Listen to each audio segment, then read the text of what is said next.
Bonjour à tous. Bonjour à tous. J'espère que vous allez tous bien. Alors, ce matin, nous allons plonger nos regards dans une histoire vieille de plus de 2700 ans. Évidemment, il s'agit d'un texte de l'Ancien Testament. La plupart du temps, lorsque je rencontre certains chrétiens, et qu'on discute, à chaque fois, je leur dis, voilà, euh, quelle est la partie de la Bible que vous lisez en ce moment, où je leur pose cette question. Et bien souvent, c'est les psaumes, c'est le Nouveau Testament, voilà, les évangiles, les épîtres. Euh, et parfois, je trouve ça dommage parce que la Bible tout entière, elle est riche.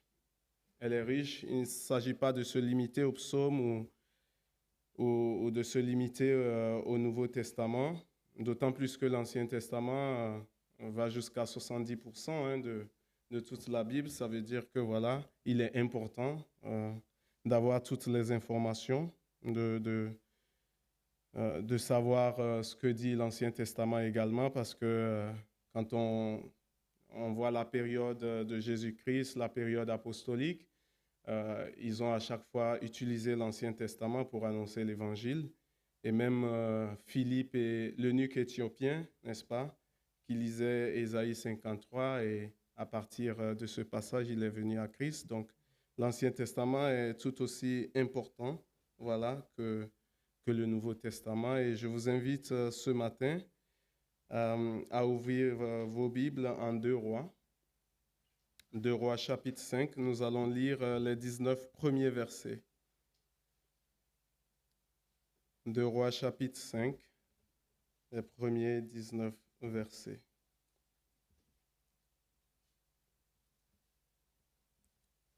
De Rois chapitre 5. Naaman, chef de l'armée du roi de Syrie, jouissait de la faveur de son maître et d'une grande considération, car c'était par lui que l'Éternel avait délivré les Syriens. Mais cet homme, fort et vaillant, était lépreux.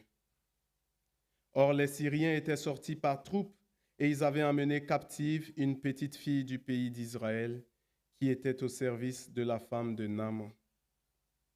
Et elle dit à sa maîtresse, « Oh, si mon Seigneur était auprès du prophète qui est à Samarie, le prophète le guérirait de sa lèpre. » Naaman alla dire à son maître, « La jeune fille du pays d'Israël a parlé de telle et telle manière. » Et le roi de Syrie dit, « Va, rends-toi à Samarie, et j'enverrai une lettre au roi d'Israël. » Il partit, prenant avec lui 10 talents d'argent, 6000 cycles d'or et 10 vêtements de rechange.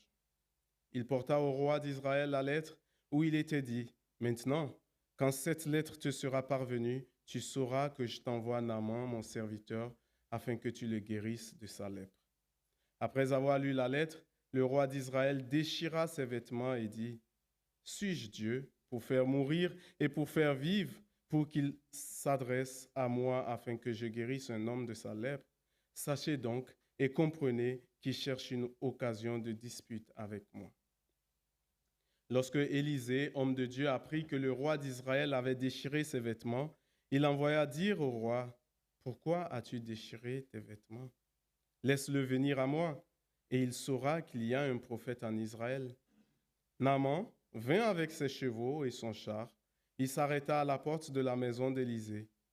Élisée lui fit dire par un messager, « Va et lave-toi 7 fois dans le Jourdain, ta chair redeviendra saine et tu seras pur. » Naaman fut irrité et il s'en alla en disant, « Voici, je me disais, il sortira vers moi, il se présentera lui-même, il invoquera le nom de l'Éternel son Dieu, il agitera sa main sur la place et guérira le lépreux. Les fleuves de Damas, l'Abana et le Parpar ne valent-ils pas mieux que toutes les eaux d'Israël? Ne pourrais-je pas m'y laver et devenir pur? » Et il s'en retournait et partait avec fureur. Mais ses serviteurs s'approchèrent pour lui parler et lui dirent, « Mon père, si le prophète t'avait demandé quelque chose de difficile, ne l'aurais-tu pas fait? Combien plus dois-tu faire ce qu'il t'a dit? Lave-toi et tu seras pur. » Il descendit alors et se plongea 7 fois dans le Jourdain selon la parole de l'homme de Dieu. Et sa chair redevint comme la chair d'un jeune enfant et il fut pur. Naaman retourna vers l'homme de Dieu avec toute sa suite. Lorsqu'il fut arrivé, il se présenta devant lui et dit, « Voici, je reconnais qu'il n'y a point de Dieu sur toute la terre, si ce n'est en Israël. Et maintenant, accepte, je te prie, un présent de la part de ton serviteur. » Élisée répondit, « L'Éternel dont je suis le serviteur est vivant.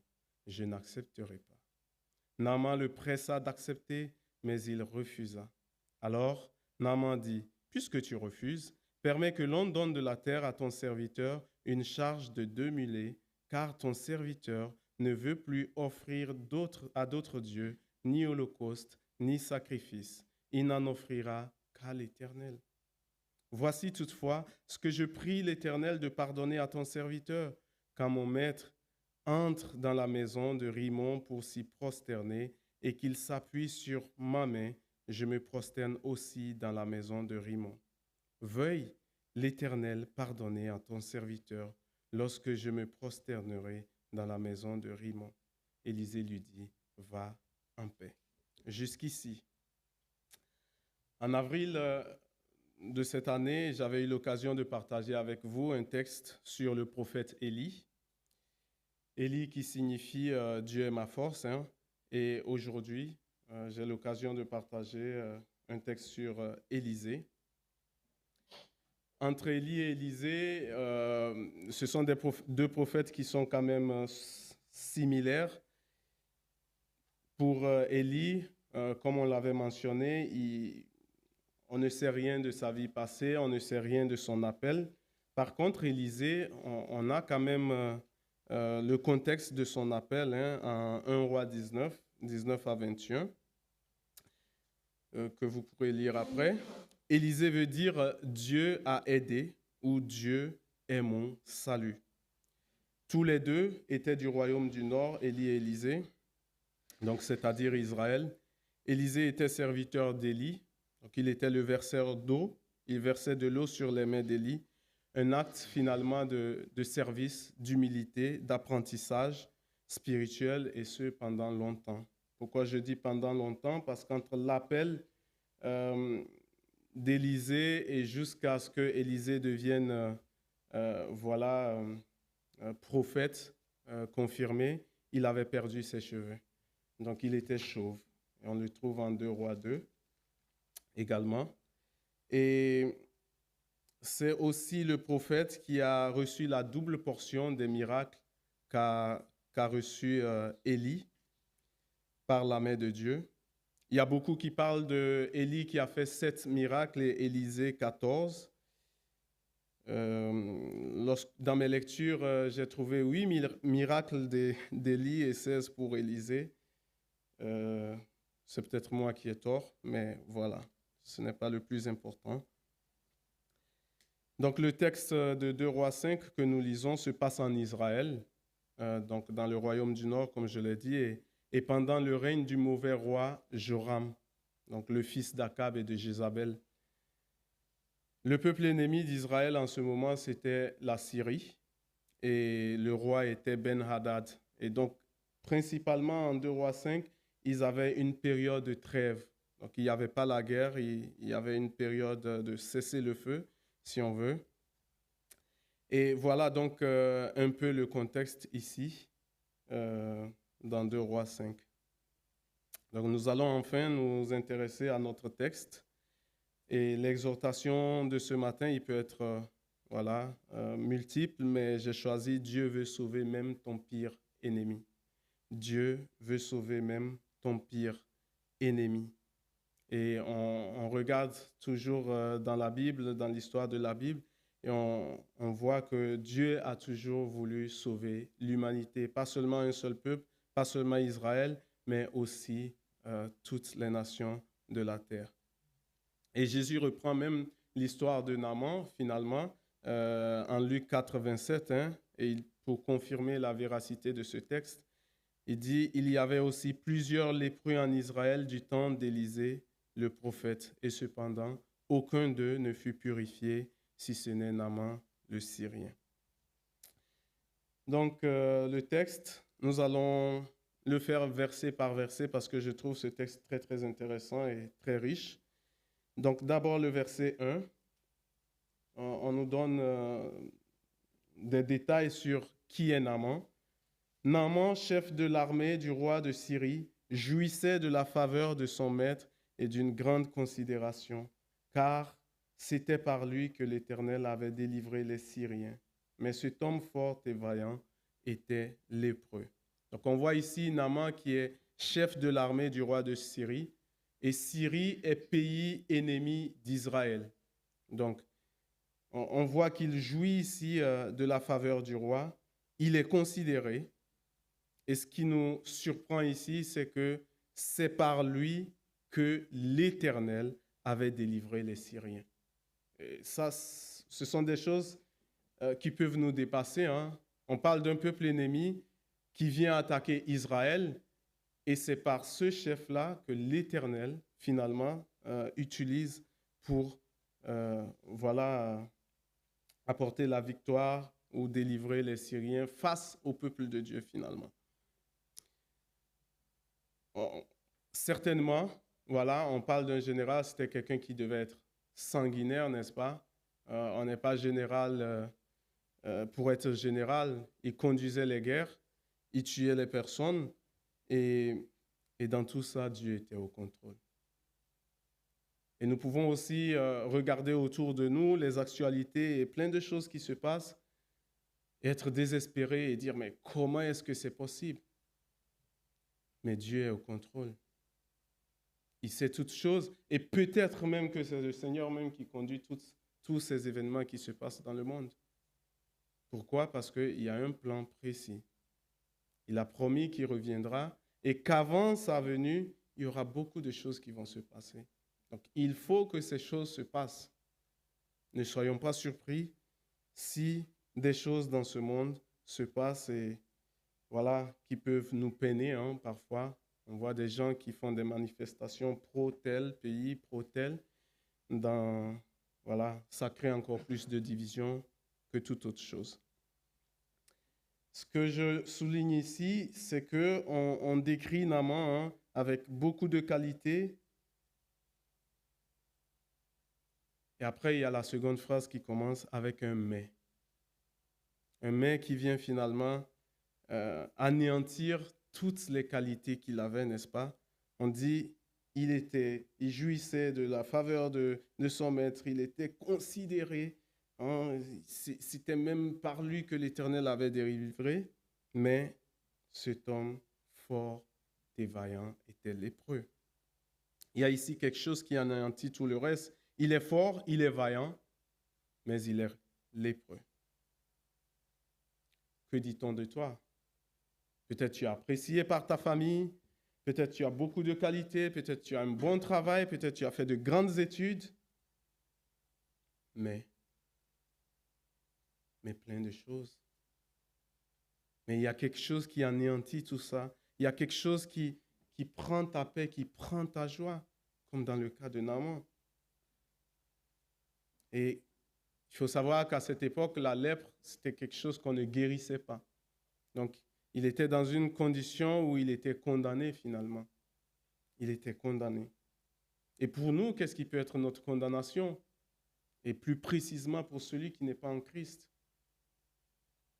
Je suis fort, je suis riche, j'ai tout ce qu'il faut, mais quand Dieu me regarde, je suis un homme mort, spirituellement mort. Donc c'est important de regarder les gens avec la loupe de Dieu plutôt que d'apprécier avec la condition humaine. Quels sont les avantages que tu as? Quel est le mais de ta vie qui prend la place sur tout le reste? Et pour ma vie, c'était le péché, synonyme donc, comme je le disais, de la mort. Toutes les bonnes choses que je pouvais faire étaient entachées par le péché.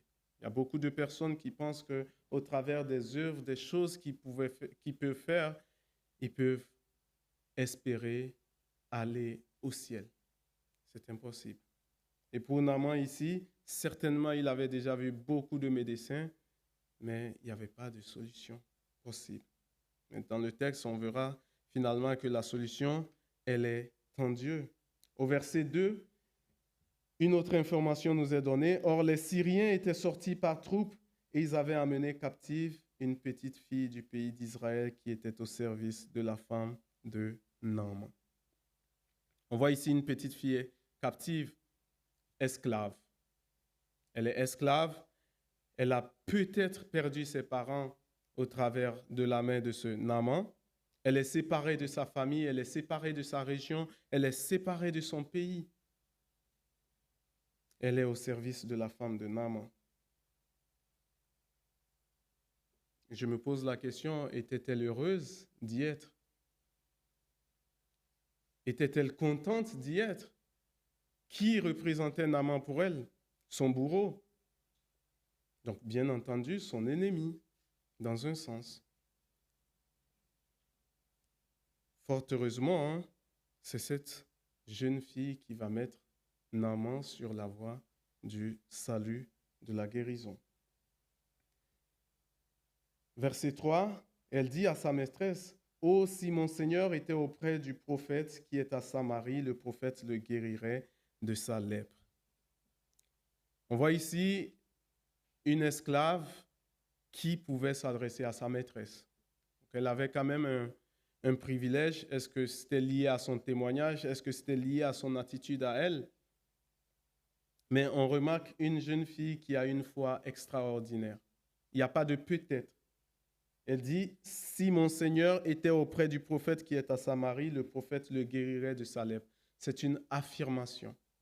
Tout comme nous avons plusieurs affirmations, plusieurs vérités dans la parole de Dieu. Jésus-Christ est sauveur. Jésus est le seul chemin par lequel nous puissions être sauvés. C'est une certitude, elle a des certitudes, cette femme, cette jeune fille finalement. Et on voit un contraste, hein? On a quelqu'un qui est général et à côté on a quelqu'un qui est esclave. Et finalement, celle qui est esclave a plus de certitude que le général, celui qui est apprécié du monde. La sagesse de Dieu, parfois, nous dépasse. Bien souvent, tout ce que nous applaudissons, bien souvent, toutes les personnes que nous apprécions, hein, je parle dans le monde de façon générale, les personnes qui ont des centaines de millions de followers, qui sont appréciées de tous, où on veut tous faire un selfie avec, ce n'est pas forcément les personnes qui ont des vies ordonnées. Ce ne sont pas forcément des personnes qui ont une bonne vie. On peut réussir dans la vie et ne pas réussir sa vie.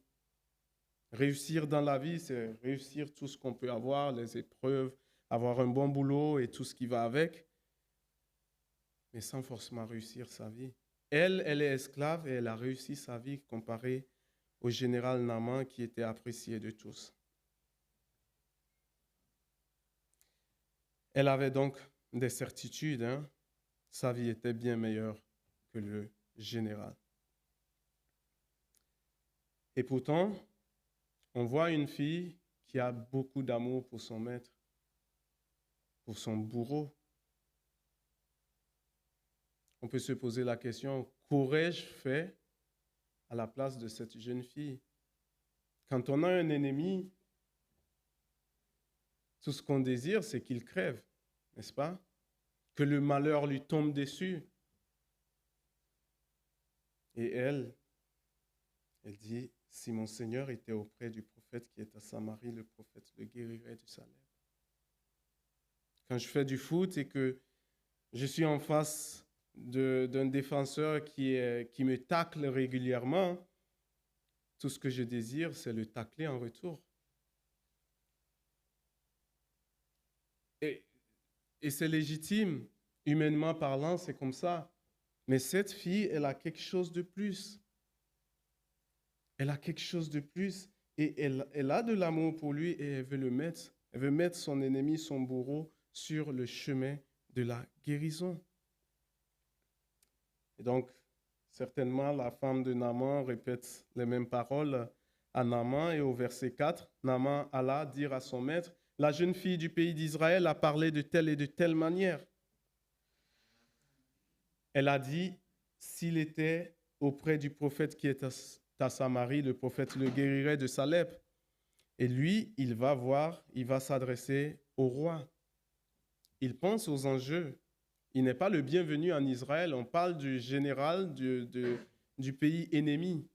Donc, il a besoin, n'est-ce pas, d'une lettre. Il a besoin que ça soit officiel. Parce que s'il arrive en Israël et qu'on le reconnaît, on peut porter atteinte à sa vie, je me dis. Au verset 5, le roi de Syrie lui dit, va, rends-toi à Samarie et j'enverrai une lettre au roi d'Israël. Il partit, prenant avec lui 10 talents d'argent, 6000 cycles d'or et 10 vêtements de rechange. Bon, quand nous on lit ça aujourd'hui au 21e siècle, ça nous passe par-dessus. Qu'est-ce que ça veut dire? 10 talents d'argent, 6000 cycles d'or, 10 vêtements de rechange. Pas grand-chose. Mais ici, on voit le roi d'abord, il comprend que Naaman sollicite son aide. Il lui fait un papier officiel qui facilite sans doute les relations diplomatiques. Il prend avec lui 10 talents d'argent, 6000 cycles d'or et 10 vêtements de rechange.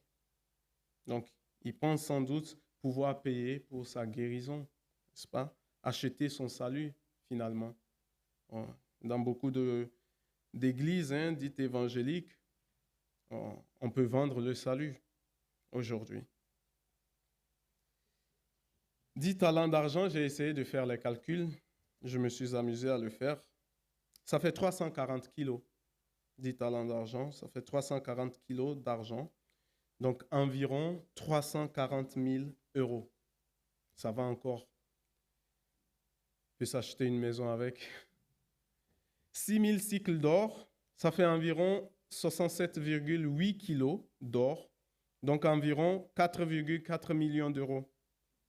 Estimation totale, un peu plus de 4,5 millions d'euros. Donc, une somme énorme. Une somme énorme. Et au verset 6, il porta au roi d'Israël la lettre où il était dit, « Maintenant, quand cette lettre te sera parvenue, tu sauras que je t'envoie Naaman, mon serviteur, afin que tu le guérisses de sa lèpre. » Il va vers le roi. Je comprends mieux cette phrase de Paul, Il a voulu qu'il cherchasse le Seigneur et qu'il s'efforçasse de le trouver en tâtonnant, bien qu'il ne soit pas loin de chacun de nous. Acte 17, 27. On lui dit d'aller voir le roi, d'aller voir le prophète, et il va voir le roi. Il tâtonne, il ne sait pas ce qu'il fait. Mais Dieu n'a que faire d'un général. Il veut Naaman. Être général, ça ne se guérit pas. Parce qu'il est arrivé en tant que général. Il doit arriver dans le pays d'Israël en tant que lépreux et non général. Ce n'est pas le rang, ce n'est pas notre rang qui nous rend propice à Dieu. Notre rang social n'influence pas notre Seigneur, n'influence pas Dieu. Qui je suis? Je suis pécheur, tout simplement. Quand je viens au Seigneur, je ne viens pas au Seigneur en tant que Rodrigue ayant fait ci, ayant fait ça, ayant fait don ici ou don là, non. Ayant une maison, ayant tout ce qu'on veut, non. Je me présente au Seigneur tel que je suis. N'est-ce pas, on a un cantique, tel que je suis, sans rien à moi. Tel que je suis.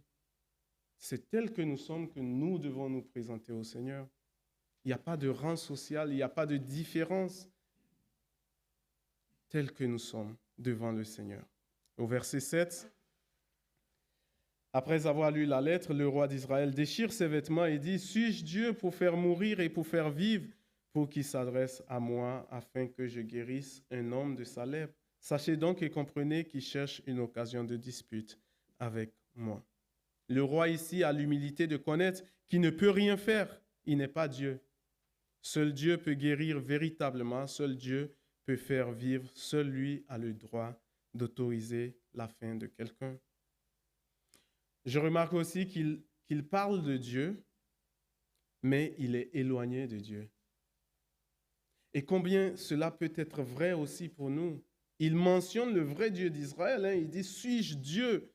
Et c'est avec un grand D. Et pourtant, il est éloigné de Dieu. On peut bien parler de Dieu alors que nous-mêmes nous sommes éloignés de lui. Il connaît le prophète de l'Éternel. Il le connaît, mais il ne le consulte jamais. Il n'a aucune considération pour Élisée. Déjà, ses parents lui avaient fait tuer les prophètes de l'Éternel. Jézabel et Akab avaient tué les prophètes de l'Éternel, sauf Élie et 100 autres qui étaient cachés par le prophète Abdias. Donc, il n'a aucune considération pour le serviteur de l'Éternel. Quand on sait que dans le Nouveau Testament, l'apôtre Paul nous dit que ceux-là qui servent l'Éternel doivent être jugés d'un double honneur. Il n'a rien à faire d'Élisée. Et au verset 8, lorsque Élisée, homme de Dieu, apprit que le roi d'Israël avait déchiré ses vêtements, il envoya dire au roi, « Pourquoi as-tu déchiré tes vêtements? Laisse-le venir à moi et il saura qu'il y a un prophète en Israël. » Pour moi, Élisée fait ici un reproche indirect au roi et demande que Naaman vienne à lui afin qu'il sache qu'il y a un prophète en Israël. Vu que lui, le roi d'Israël, ne sait pas qu'il y a un prophète en Israël, c'est l'étranger qui saura qu'il y a un prophète en Israël. Laisse-le venir à moi. Et donc Naaman, naturellement, arrive avec ses chevaux et son char, son cortège, tout simplement. Et au verset 9,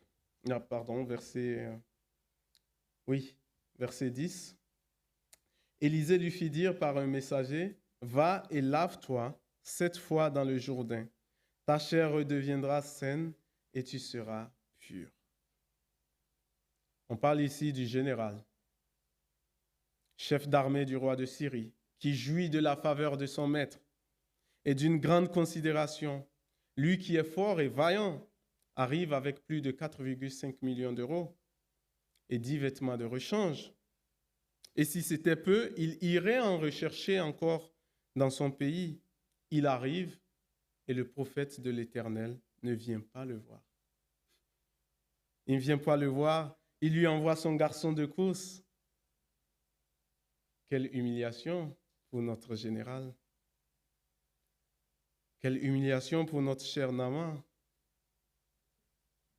Que ferait notre assemblée si jamais, les probabilités sont vraiment infimes, que notre président, le président de la République française, devait dimanche prochain être au culte ici. Je peux vous assurer que tout ça, on sera obligé de casser tellement ça sera rempli, n'est-ce pas? Et tout le monde voudrait être le premier à dire « Bonjour, monsieur le président », n'est-ce pas? C'est légitime.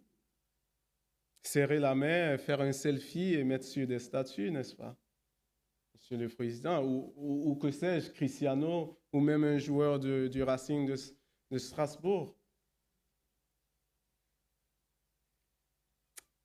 Mais l'attitude, n'est-ce pas, d'Élisée ici est importante. Il n'a rien à faire de son rang. Il n'a rien à faire de son rang. Peut-être nous attachons, peut-être attachons-nous à nos rangs, à nos privilèges. Ça ne tient pas devant Dieu. Ça ne tient pas devant Dieu. La preuve, à ce que je sache, il y a très peu de personnes qui sont enterrées avec leurs biens. Nu, avait dit Job, nu je suis venu et nu je repartirai. Peu importe ce que nous avons, ça ne tient pas devant Dieu. Donc reconsidérons les choses telles que Dieu les considère. Et donc, Élisée dit, envoie donc son serviteur, va et lave-toi 7 fois dans le Jourdain, hein, ta chair redeviendra saine et tu seras pur. Lui qui pense finalement qu'il doit y prendre part d'une manière ou d'une autre à son salut, à sa guérison. Lui qui pense qu'on va prendre en considération son rang social. On ne lui accorde pas un privilège plus important qu'on aurait accordé à une autre personne quelconque. Devant Dieu, il n'y a pas de privilège. Dieu ne fait pas de différence. Dieu ne met pas de différence entre les humains. Il nous regarde tous de la même manière. Il ne fait pas de favoritisme, notre Seigneur. Et pour nous, ça doit être aussi important. Nous ne devons pas mettre de différence parmi les humains, parmi les frères et sœurs. Nous devons regarder chacun de la même manière et même considérer les autres supérieurs à nous. Verset 11, on a donc Naaman qui réagit à chaud. Il est très irrité et il s'en va en disant, « Voici, je me disais, il sortira vers moi, il se présentera lui-même, il invoquera le nom de l'Éternel son Dieu, il agitera sa main sur la place et guérira le lépreux. » Depuis quand c'est nous qui fixons les règles? Depuis quand c'est nous qui fixons les règles? Naaman est irrité, il repart en Syrie, il vocifère, son orgueil prend le dessus. Lui, le tacticien, lui qui prévoit tout d'avance, qui planifie tous les détails de sa vie. Il avait aussi planifié celui de sa guérison et de comment cela allait se passer. C'est Dieu qui fait notre salut. C'est lui qui fixe les règles, pas nous. Soit nous acceptons et nous sommes sauvés, soit nous choisissons nos propres voies et nous sommes perdus. Il n'y a pas d'entre-deux. Il n'y a pas de débat possible sur la question de notre salut. C'est Dieu qui fait notre salut, pas nous. On ne fait rien, on ne peut rien apporter et ce n'est pas nous qui fixons les règles. Il y en a plusieurs versets où le Seigneur fixe les règles. On peut prendre l'évangile de Jean, Jean 1, versets 12 à 13. Mais à tous ceux qui l'ont reçu, à ceux qui croient en son nom, elle a donné le pouvoir de devenir enfants de Dieu, lesquels sont nés non du sang, ni de la volonté de la chair, ni de la volonté de l'homme, mais de Dieu. Ça ne dépend pas de nous, ça dépend de la volonté de Dieu. C'est lui qui fixe les règles. Jean 3, 16, 18, qui est très bien connu. Jean 3, 16, « Car Dieu a tant aimé le monde qu'il a donné son Fils unique, afin que quiconque croit en lui ne périsse point, mais qu'il ait la vie éternelle. » Ce n'est pas un débat. Dieu, en effet, n'a pas envoyé son Fils dans le monde pour qu'il juge le monde, mais pour que le monde soit sauvé par lui. Celui qui croit en lui n'est point jugé, mais celui qui ne croit pas est déjà jugé parce qu'il n'a pas cru au nom du Fils unique de Dieu. Ça ne se discute pas. Ça ne se discute pas. Peu me vaut qu'on parle n'est-ce pas, de Mahomet, d'autres prophètes, etc. Ça ne se discute pas. Le seul chemin, c'est Jésus-Christ, pas d'autre. Acte 4, 12, avec l'apôtre Pierre, Acte 4, 12. « Il n'y a de salut en aucun autre, car il n'y a sous le ciel aucun autre nom qui ait été donné parmi les hommes par lequel nous devions être sauvés. » Je sais que aujourd'hui, au XXIe siècle, il y a beaucoup de personnes qui sont très intelligentes, je le sais, qui ont fait de grandes études, je le sais aussi, et qui peuvent tenir des discours, discuter, remettre Dieu en question, etc. La parole de Dieu, elle ne change pas. Elle reste la même et il faut l'accepter telle qu'elle est. Acte 16, 30 avec le geôlier. Acte 16, 30, 31. Il les fit sortir et dit, « Seigneur, que faut-il que je fasse pour être sauvé ?» Paul et Silas répondirent, « Crois au Seigneur Jésus et tu seras sauvé, toi et ta famille. » Crois au Seigneur Jésus. Le salut est seulement en notre Seigneur Jésus-Christ. Et même quand on considère Genèse 3, où les premiers hommes ont péché, le premier homme, Adam et Ève, Genèse 3, 21, si nous nous rappelons, ils avaient eux-mêmes fait des vêtements de feuilles, de figuier. Mais verset 21, l'Éternel Dieu fit à Adam et à sa femme des habits de peau et il les en revêtit. C'est l'Éternel qui fait notre salut. C'est lui qui nous couvre, c'est lui qui nous sauve. On a dans le monde diverses religions, diverses branches chrétiennes, etc., qui mentionnent l'Éternel, qui mentionnent Dieu, mais qui ne reconnaissent pas Jésus-Christ comme Seigneur et Sauveur. On peut prendre l'exemple de Caïn et d'Abel. Remarquons que Caïn n'offrait pas de sacrifices à Baal. Il n'offrait pas de sacrifices à un Dieu étranger. Il offrait des sacrifices aussi à l'Éternel. Mais il offrait un mauvais sacrifice. Ce n'est pas parce qu'une religion mentionne Dieu qu'elle est forcément agréée de Dieu.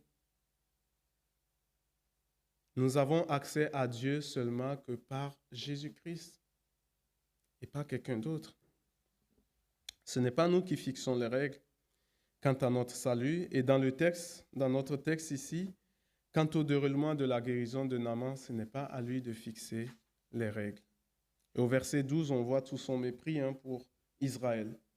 Dit verset 12, « Les fleuves de Damas, l'Abana, le Parpar ne valent-ils pas mieux que toutes les eaux d'Israël? Ne pourrais-je pas m'y laver et devenir pur ?» Il s'en retournait et partait avec fureur. Tout son mépris, sa haine pour Israël refait surface. Il avait un tant soit peu mis en poche, histoire d'obtenir la guérison.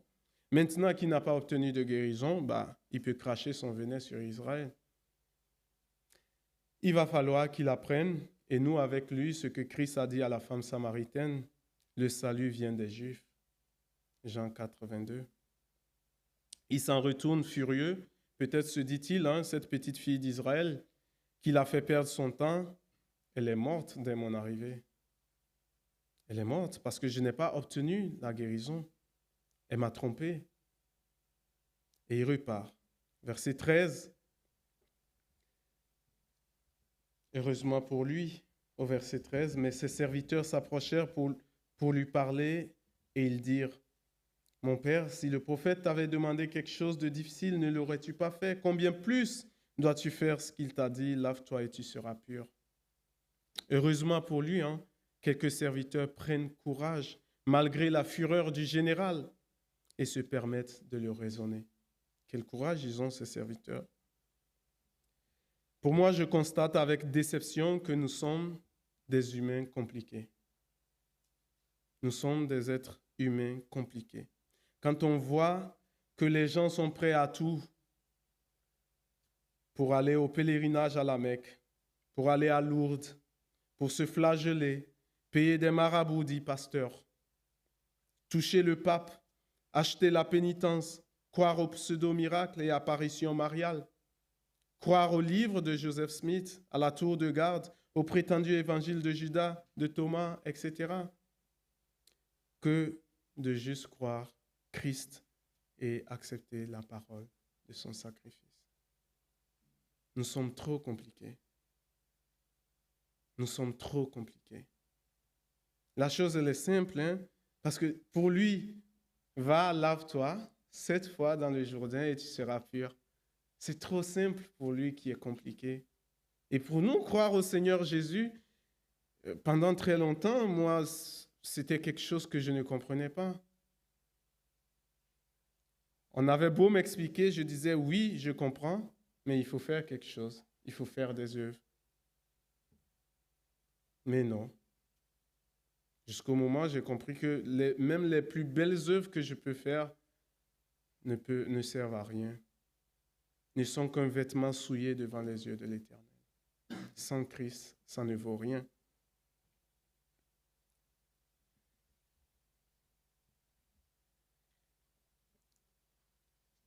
Nous trouvons cela trop simple de croire au Seigneur Jésus.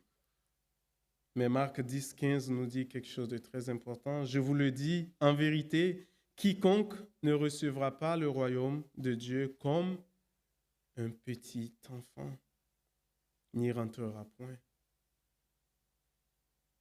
Comme un petit enfant. Et il faut qu'un amant soit brisé. Et nous, avec lui, si nous voulons obtenir le salut, il faut qu'il soit brisé, lui, le général en chef. Et au verset 14, il descendit alors, se plongea 7 fois dans le Jourdain, selon la parole de l'homme de Dieu, et sa chair redevint comme la chair d'un jeune enfant, et il fut pur. Il y a d'autres versions qui disent comme d'un petit enfant. Il y a un jeu de mots qui est là. Recevoir le royaume de Dieu comme un petit enfant. Il a été brisé. Autrement, il ne serait pas sauvé. Il n'aurait pas obtenu sa guérison. Il descend finalement dans le Jourdain qu'il a précédemment insulté, et il s'y plonge 7 fois.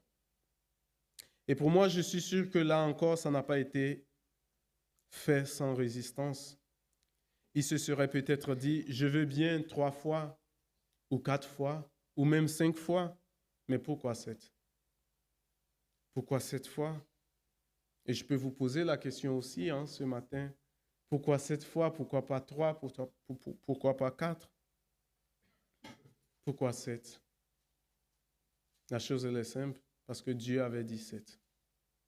La parole de Dieu, de la bouche du prophète, avait dit 7 fois. Et 7, ce n'est pas 6, ce n'est pas 5, ce n'est pas 3. 7 fois. Enfin, sa chair redevint comme la chair d'un jeune enfant. Humilité, un jeune enfant représente quoi? L'humilité, le brisement, l'acceptation, la foi. C'est vrai, si on a un enfant qui est un peu capricieux, quand on parle d'un jeune enfant, ce n'est pas tous les enfants qui sont quand même dociles ou humbles, n'est-ce pas? Mais l'idée est là. L'humilité, le brisement, l'acceptation, la foi. Et ce n'est qu'après ce brisement qu'il fut pur. On voit, sa chair redevint comme la chair d'un jeune enfant et il fut pur. Il y a un brisement qui est là avant la pureté. Et pour nous aussi, la repentance, c'est un brisement. Quand on veut venir à Christ, on a besoin de la repentance, la foi au Seigneur Jésus. Et ce n'est qu'après qu'on est pur. Ce n'est qu'après qu'on est sanctifié. Bien souvent, des gens viennent au Seigneur en riant ou en souriant. Mais je pense qu'on vient au Seigneur dans les pleurs. Dans les pleurs, dans le brisement, dans la repentance. Quand on voit qui nous sommes, dans quel état nous sommes, on ne peut pas venir au Seigneur en souriant. On vient d'abord au Seigneur dans le brisement. Et ensuite vient la joie. Verset 15, Naaman retourne vers l'homme de Dieu avec toute sa suite. Lorsqu'il fut arrivé, il se présenta devant lui et dit, « Voici, je reconnais qu'il n'y a point de Dieu sur toute la terre, si ce n'est en Israël. Et maintenant, accepte, je te prie, un présent de la part de ton serviteur. » Naaman est guéri, n'est-ce pas? Verset 14, il est guéri. Il peut rentrer chez lui, il peut repartir. Mais il vient se présenter, il est guéri, il peut retourner dans son pays, mais il choisit de retourner vers l'homme de Dieu. Et pour moi, c'est très important. C'est pour ça que je parle de salut de Naaman. Ce n'est pas juste une guérison physique, bien sûr, il est guéri, mais il est aussi sauvé. Avez-vous l'habitude de dire merci à votre médecin traitant? Généralement, non. Bonjour monsieur, on se présente, il nous ausculte. Après, voilà, bonne journée. On lui doit rien, entre guillemets. Les gens ont l'habitude de te dire merci. Oui, par politesse. par politesse. Mais l'attitude de Naaman ici, lui qui disait qu'il pensait que le prophète allait venir se présenter devant lui, c'est lui qui retourne maintenant vers le prophète et se présente au prophète. Et il dit merci. Dans les évangiles, dans Luc 17, on a l'histoire des lépreux, hein, d'autres lépreux. On peut prendre ça rapidement. Luc 17, 12 à 19. Luc 17, 12 à 19. C'est une attitude très, très importante. Et pour nous aussi, on peut tirer leçon de cela. Comme il entrait dans un village, 10 lépreux vinrent à sa rencontre. Se tenant à distance, ils élevèrent la voix et dirent « Jésus, Maître, aie pitié de nous !» Dès qu'il les eut vus, il leur dit « Allez vous montrer au sacrificateur. » Et pendant qu'ils y allaient, il arriva qu'ils furent guéris. L'un d'eux, se voyant guéri, revint sur ses pas, glorifiant Dieu à haute voix. Il tomba sur sa face aux pieds de Jésus et lui rendit grâce. C'était un Samaritain. Jésus, prenant la parole, dit « Les 10 n'ont-ils pas été guéris? Et les 9 autres, où sont-ils? Ne s'est-il trouvé que cet étranger pour revenir et donner gloire à Dieu? » Puis il lui dit « Lève-toi, va, ta foi t'a sauvé. » Il a été le seul qui a été sauvé à cause de son attitude, parce qu'il a cru au Seigneur. Les autres ont été guéris. C'est ce qu'ils recherchaient, la guérison, et ils sont partis. Mais lui, il est revenu derrière ses pas. Et on voit Naaman qui revient aussi derrière ses pas pour rendre gloire et donner son témoignage, hein, glorifier Dieu. Il fait une belle confession de foi. « Je reconnais qu'il n'y a point de Dieu sur toute la terre, si ce n'est en Israël. » Et ensuite, voilà, il est prêt à faire même un présent. Il est prêt à donner de ses biens, plus avec la même intention que quand il a quitté son pays pour venir. Hein. Il comprend qu'il n'a rien dépensé pour sa guérison et que ce n'est pas la fortune qu'il a apportée qui l'a guéri. Rien de tout ça ne tient devant Dieu. Et pour moi, il a chance qu'il n'ait pas tombé sur, voilà, un pasteur de l'évangile de la prospérité. Il lui aurait dépouillé tous ses 4,5 millions d'euros ou plus. Voilà. Verset 16. Élisée répondit, « L'Éternel dont je suis le serviteur est vivant, je n'accepterai pas. » Naaman le pressa d'accepter, mais il refusa. Élisée refuse son présent malgré l'insistance de Naaman. On pourrait se poser la question, mais pourquoi? Parce que là, Élisée n'a rien demandé, il est en train de donner de lui-même. Pourquoi? Et moi, je pense que Élisée refuse ici parce que le témoignage de Naaman quand il retournera en Syrie est très important. Parce qu'il est général, ils vont se dire il a eu droit à la guérison parce qu'il est général, parce qu'il a des biens. Mais les autres lépreux qui sont en Syrie, qui n'ont rien, qui sont pauvres, eux aussi peuvent être guéris. Donc Élisée refuse parce que le salut ne s'achète pas. Et les autres, s'ils veulent aussi être guéris, ils peuvent venir. Ils peuvent venir. J'ai horreur quand je tombe sur des soi-disant serviteurs de l'Éternel qui disent « Oui, apportez tel montant pour que je prie pour vous. » Et les autres, s'ils n'ont pas ce montant, ils n'ont pas droit à la prière. C'est incroyable. C'est incroyable. Et l'attitude d'Élisée ici, elle est forte. Elle est forte. Tout le monde a accès à Dieu. Ce n'est pas lié à notre fortune. C'est lié à notre disposition de cœur. Verset 17. Je termine bientôt. Alors Naaman dit, « Puisque tu refuses, permets que l'on donne de la terre à ton serviteur une charge de 2 mulets, car ton serviteur ne veut plus. » Ne veut plus. offrir à d'autres dieux ni holocauste ni sacrifice. Il n'en offrira qu'à l'Éternel. C'est ça la conversion finalement. Lui qui n'a connu que des dieux, d'autres dieux, etc. Son attitude ici confirme qu'il n'a pas juste été guéri, mais qu'il a la foi qui sauve. Une conversion totale, une pratique digne de repentance. Une pratique digne de repentance. Lui qui n'avait aucune estime pour Israël, finalement, au verset 17, il demande de la terre d'Israël. Au verset 17, il demande de la terre d'Israël. Il ne veut plus offrir de sacrifice ni d'holocauste, si ce n'est à l'Éternel. Il comprend que ce qu'il a connu comme Dieu jusqu'ici n'est que néant. On ne peut comparer l'Éternel à personne d'autre, à aucun autre Dieu. Et on peut prendre rapidement Ésaïe 40. Ésaïe 40, 17 à 26.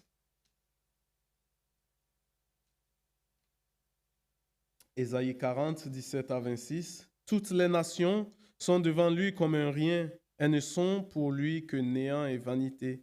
À qui voulez-vous comparer Dieu? À quelle image ferez-vous son égal? C'est un ouvrier qui fond l'idole et c'est un orfèvre qui la couvre d'or. Et il soude des chaînettes d'argent. Celui que la pauvreté oblige à donner peu choisit un bois qui résiste à la vermoulure. Il se procure un ouvrier capable pour faire une idole qui ne branle pas. Ne le savez-vous pas? Ne l'avez-vous pas appris? Ne vous l'a-t-on pas fait connaître dès le commencement? N'avez-vous jamais réfléchi à la fondation de la terre? C'est lui qui est assis au-dessus du cercle de la terre, et ceux qui l'habitent sont comme des sauterelles. Oui. Il étend les cieux comme une étoffe légère, il les déploie comme une tente pour en faire sa demeure.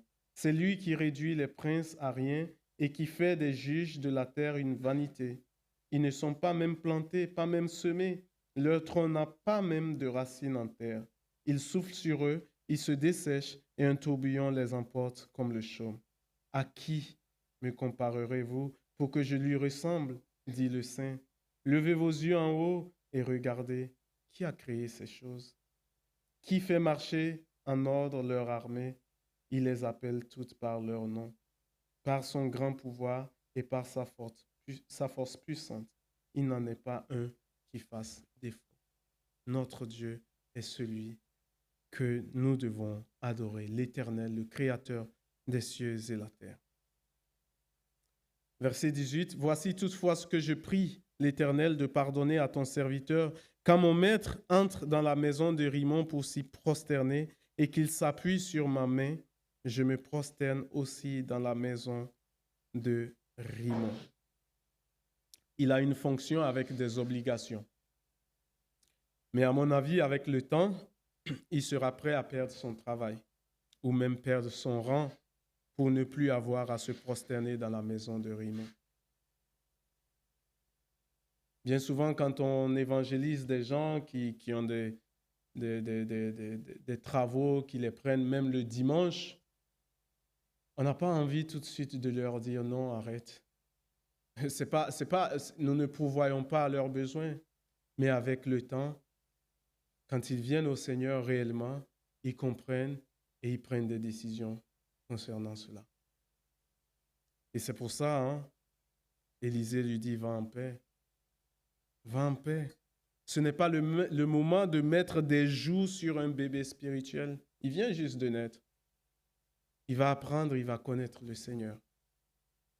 C'est un nouveau converti. Avec le temps, plus il connaîtra le Seigneur, plus il saura comment s'orienter. Si Dieu a sauvé et guéri Naaman, il n'y a pas de plus grand pécheur. Je rappelle que Naaman, c'est un chef de guerre quand même. Il n'y a pas de plus grand pécheur que Dieu ne peut sauver. Chrétien, vas-tu être la petite fille du pays d'Israël? Parce que finalement, c'est elle qui mène Naaman sur le chemin du salut. Vas-tu être cette petite fille d'Israël? Si tu n'es pas encore chrétien, vas-tu venir à Dieu comme l'a fait Naaman, finalement, l'homme de guerre, le sanguinaire? Dieu veut aussi te sauver aujourd'hui. Il n'y a personne que Dieu ne puisse sauver. Et comme nous sommes à la fin de l'année, dans cette nouvelle année 2026 qui s'annonce, mes souhaits, bien-aimés, pour vous est que vous prospérez à tous égards et soyez en bonne santé comme prospère, j'espère, l'état de vos âmes. Que Dieu vous bénisse.